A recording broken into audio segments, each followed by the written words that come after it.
Olá, boa noite. Eu me chamo Koglan Hilter e vou apresentar o trabalho da disciplina de auditoria do setor público.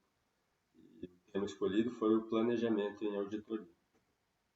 Então, dentro do tópico planejamento de auditoria, existem alguns subtópicos que foram descritos pelo professor, como programa de auditoria, escopo, materialidade, relevância, risco, matriz de planejamento, papéis de trabalho, teses de auditoria, e eu procurei, dentro do trabalho, tentar achar uma ordem lógica para esse tipo de esses subtópicos aqui e trazer as definições e tentar fazer alguma coisa relacionada à auditoria do setor público.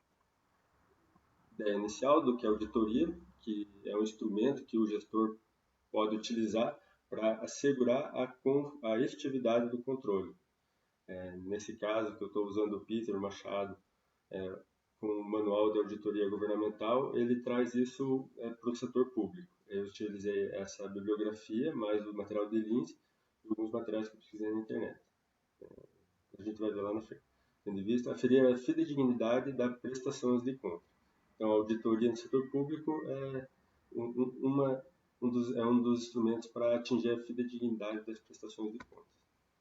Então, o setor público, a auditoria governamental é um campo de especialização da auditoria. Mesmo assim, ela tem a auditoria interna e externa e envolve diretamente o patrimônio e o interesse público. E o patrimônio público e o interesse público também. Tem duas vertentes. A auditoria na parte tributária fiscal, que vai mexer com impostos, taxas, contribuições, e a auditoria da gestão pública, né, que vai falar sobre os princípios que norteiam a administração pública, como a moralidade, publicidade, impessoalidade, legalidade e eficiência. A auditoria governamental tem como finalidade comprovar a legalidade, né, se está dentro da lei, ou a legitimidade, se quem está fazendo então, está correto, e também avaliar os resultados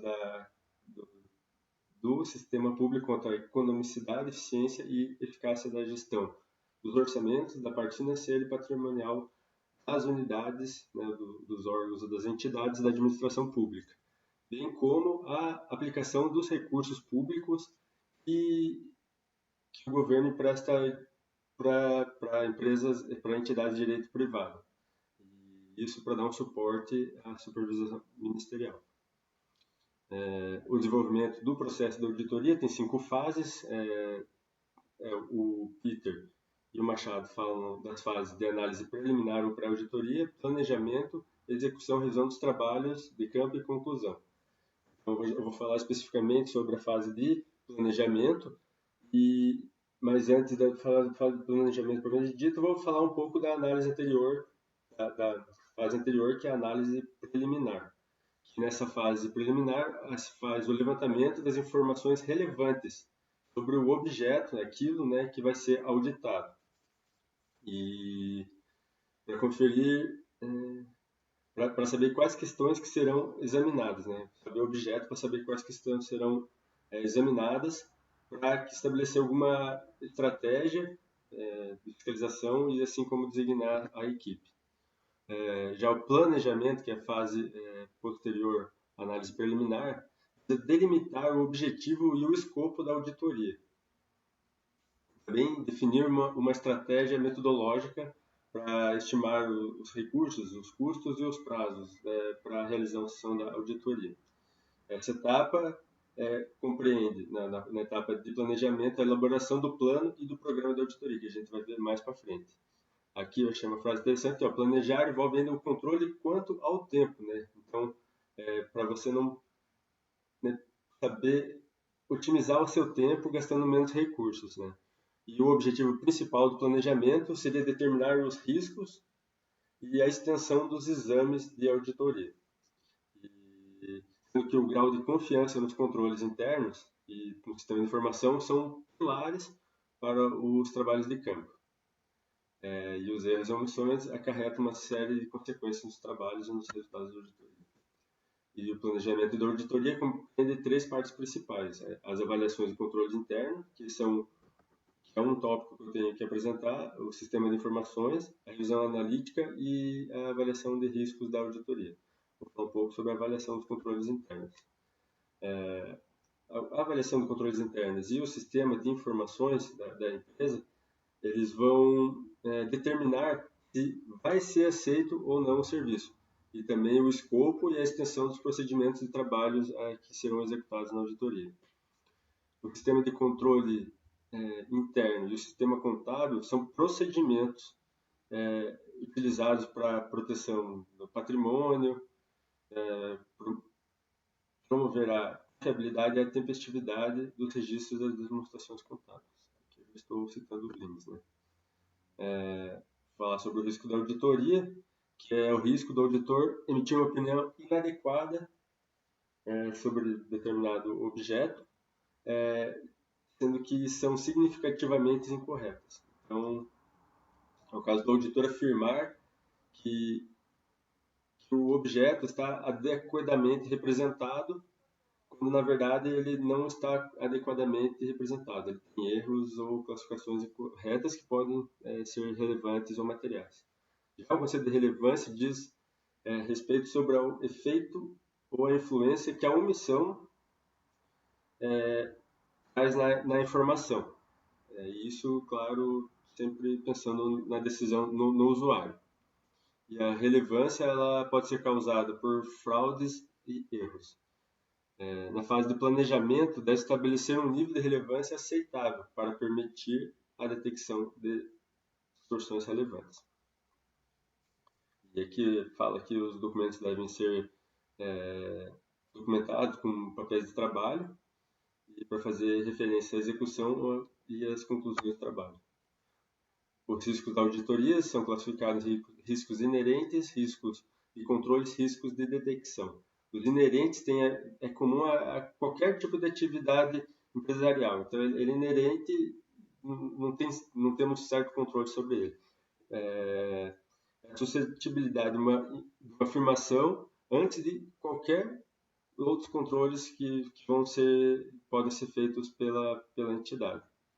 Então, na análise do risco inerente, tem que se levar em conta o conhecimento dos negócios da empresa, a peculiaridade, as provisões, a saúde financeira dos clientes, tudo isso voltado com foco para a parte pública. O risco de controle é a possibilidade da ocorrência de um erro material, não pode ser evitado pelos controles internos.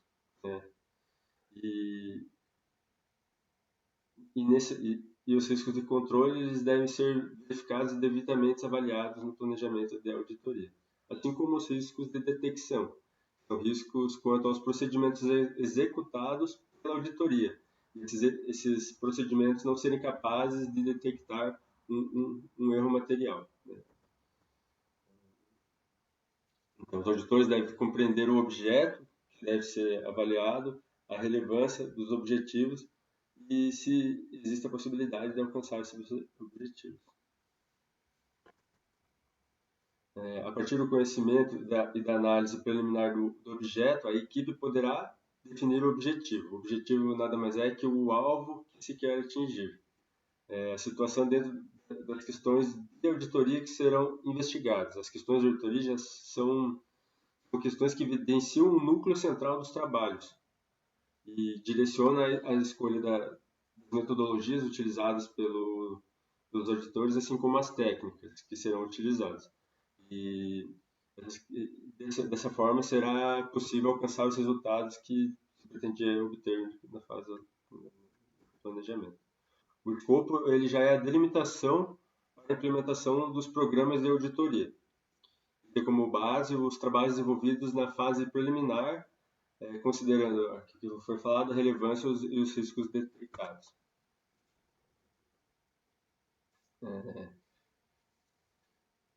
A identificação do escopo tem por base alguns elementos estruturais. O escopo tem que ver a abrangência, que é o que vai ser examinado, a oportunidade, que é quando, a extensão, quanto, e a profundidade de como que vai ser realizado o exame. São os elementos estruturais para chegar no escopo.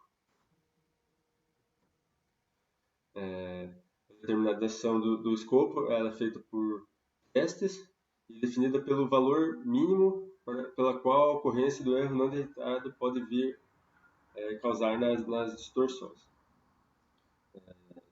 Os valores podem ser considerados materiais quando feita análises, testes e ajustes. Existem dois tipos básicos de materialidade. São a análise de contas e os ajustes e testes. A materialidade na análise de conta requer que todas as contas que estejam determinado acima valor terão abertos papéis de trabalhos para elas. Os demais que estão abaixo dos valores de materialidade, esse conjunto de contas deve ser agrupado em outras contas. Já a materialidade quanto ajustes e testes são valores para os quais os auditores efetuarão procedimentos de auditoria. E, se for o caso, propor ajustes. Aqui são algumas técnicas de auditoria, que são os conjuntos de processos e ferramentas que o auditor tem para obter evidências. Elas devem ser suficientes, adequadas, relevantes e úteis, né, para a conclusão dos trabalhos. Então, aqui são algumas técnicas, como a inspeção, observação, na análise documental. Eu quis destacar ali as técnicas de auditoria assistidas por computadores. Tem uma disciplina na faculdade que é Contabilidade Contemporânea. A gente estuda a análise de dados voltada à auditoria. É uma área bem interessante e acho que está arrumando mais ou menos para esse sentido. Aqui eu vou falar sobre a matriz do planejamento, que é um instrumento de apoio à elaboração do programa de auditoria. Seria um quadro resumo das informações relevantes que o planejamento tenta extrair daquela finalidade que tinha proposto antes. A matriz ela torna o planejamento mais sistemático e dirigido, auxiliando na condução dos trabalhos que serão realizados em campo. É um instrumento flexível e o seu conteúdo pode ser atualizado ou modificado. Aqui é um exemplo de matriz de procedimentos do estado do Acre, onde o objetivo é a auditoria de pessoal, com o impacto das futuras aposentadorias dos servidores e da legalidade das concessões e pagamentos de diárias. O período analisado, e aqui na parte de cima tem os tópicos de questão de auditoria, fontes de informações, técnicas de auditoria, procedimentos possíveis achados. Eu peguei a parte ali sublinhada sobre o pagamento de concessões de diárias a servidores, se estão em conformidade com a norma vigente, que era um dos tópicos do objetivo ali, que era, acho que eu acabei até falando, né, que era o impacto das futuras aposentadorias e a legalidade da concessão e do pagamento das diárias. Então aqui tem onde que foi achadas as informações, foi nos cadastros, as questões de auditoria, que é a questão da concessão de diárias, se estão em conformidade, as técnicas que foram utilizadas, que seria o exame documental, a conferência quantitativa, os procedimentos, que foram verificar quantos servidores receberam diária, e os possíveis achados seria o recebimento de valores divergentes. Esse aqui é o tópico de um programa de auditoria. Então, tem a introdução, o tipo, a equipe, o objeto, a abrangência, e dentro do detalhamento do plano de trabalho, tem o planejamento para auditoria, já nesse caso o Peter e Machado que estão falando, e tem o planejamento ou para auditoria, assim, a execução, a análise, a revisão e a elaboração de relatórios, além do cronograma de trabalho. Aqui na execução tem que ter organizações de papéis de trabalho para possíveis consultas futuras. Tá bom? Então, obrigado. Eu queria agradecer o professor e a professora. E é isso aí que já está dando 15 minutos. Obrigado.